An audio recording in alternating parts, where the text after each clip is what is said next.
Gauss की प्रमेय हम लोग पढ़ेंगे, गॉस थ्योरम। वास्तव में जो गॉस थ्योरम है वो स्थिर वैद्युतिकी में किसी पृष्ठ से बद्ध वैद्युत फ्लक्स और उस पृष्ठ के में निहित जो वैद्युत आवेश होता है दोनों के बीच में संबंध स्थापित करता है। गॉस की प्रमेय ये कहती है कि किसी बंद पृष्ठ से गुजरने वाला वैद्युत फ्लक्स उस पृष्ठ द्वारा परिबद्ध कुल आवेश Q का 1/ε0 गुना होता है। अर्थात किसी भी बंद पृष्ठ से गुजरने वाला या उससे बद्ध वैद्युत फ्लक्स का मान जो होता है उस बंद पृष्ठ के अंदर निहित जो आवेश होता है उसका 1/ε0 गुना होता है। अर्थात हम ये कह सकते हैं कि ये हमारे पास बंद पृष्ठ है, अगर इसके अंदर Q आवेश है तो इससे बद्ध वैद्युत फ्लक्स का मान Q/ε0 होगा। लेकिन अगर इसके अंदर 2Q आवेश है तो इससे बद्ध वैद्युत फ्लक्स 2Q/ε0 होगा। लेकिन इसके अंदर प्लस Q है और माइनस Q है तो ऐसी स्थिति में इससे गुजरने वाला या इससे बद्ध वैद्युत फ्लक्स जो होगा वो plus Q plus minus Q/ε0 यानी वह 0 होगा। इसको हम प्रूव करेंगे। ये स्टेटमेंट है phi is equal to close surface integration of electric field that is equal to Q/ε0। इसके लिए हमने एक बंद पृष्ठ लिया हुआ है, इस प्रकार का एक बंद पृष्ठ लिया हुआ है। इसके भीतर किसी बिंदु पर हमने एक बिंदु आवेश पॉइंट चार्ज लिया हुआ है प्लस Q। हमें क्या करना है, इससे गुजरने वाला कुल वैद्युत फ्लक्स ज्ञात करना है। इसके लिए हमने वैद्युत बल रेखाओं को ऐसे खींचा हुआ है। यहाँ पे हमने लिया है एक बिंदु P।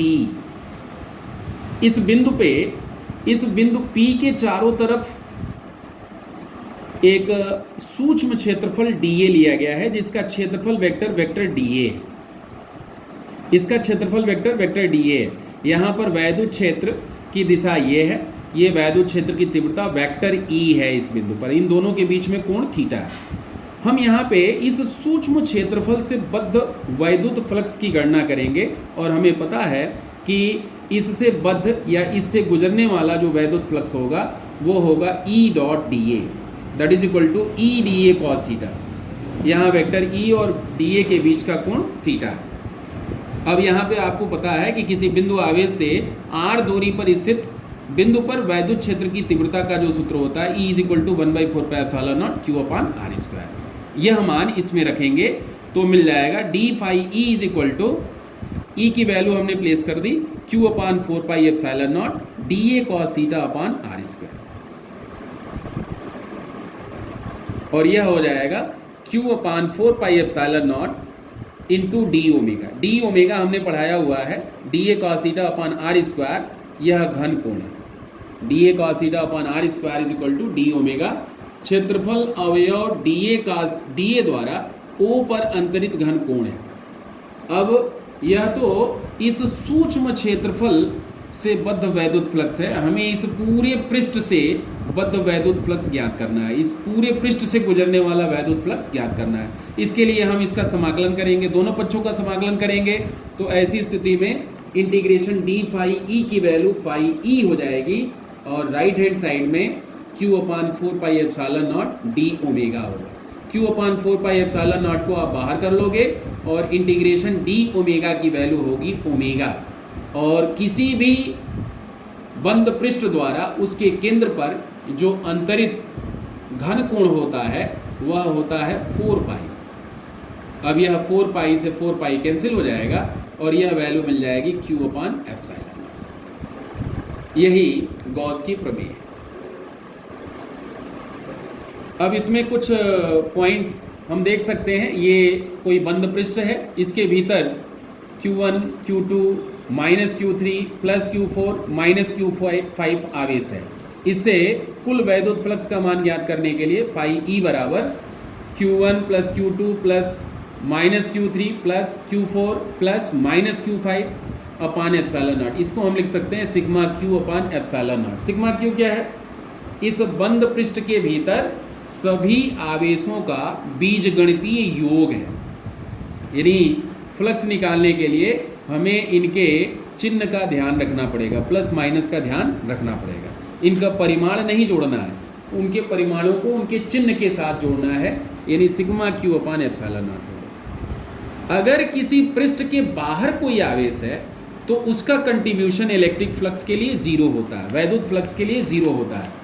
इसको हम ऐसे समझ सकते हैं कि ये हमारे पास कोई पृष्ठ है और इसके बाहर कोई आवेश प्लस क्यू है, यहाँ से वैद्युत बल रेखाएं ऐसे चलेंगी। इस क्षेत्रफल के लिए यहाँ वैद्युत बल रेखाएं प्रवेश कर रही हैं और इस क्षेत्रफल के लिए ये वैद्युत बल रेखाएं बाहर निकल रही हैं। हमने बताया हुआ है आप लोगों को कि जब पृष्ठ के अंदर प्रवेश करती हैं वैद्युत बल रेखाएं तो यहाँ ऋणात्मक वैद्युत फ्लक्स होगा, नेगेटिव फ्लक्स होगा, और यहाँ से बाहर निकल रही हैं तो यहाँ पॉजिटिव फ्लक्स होगा।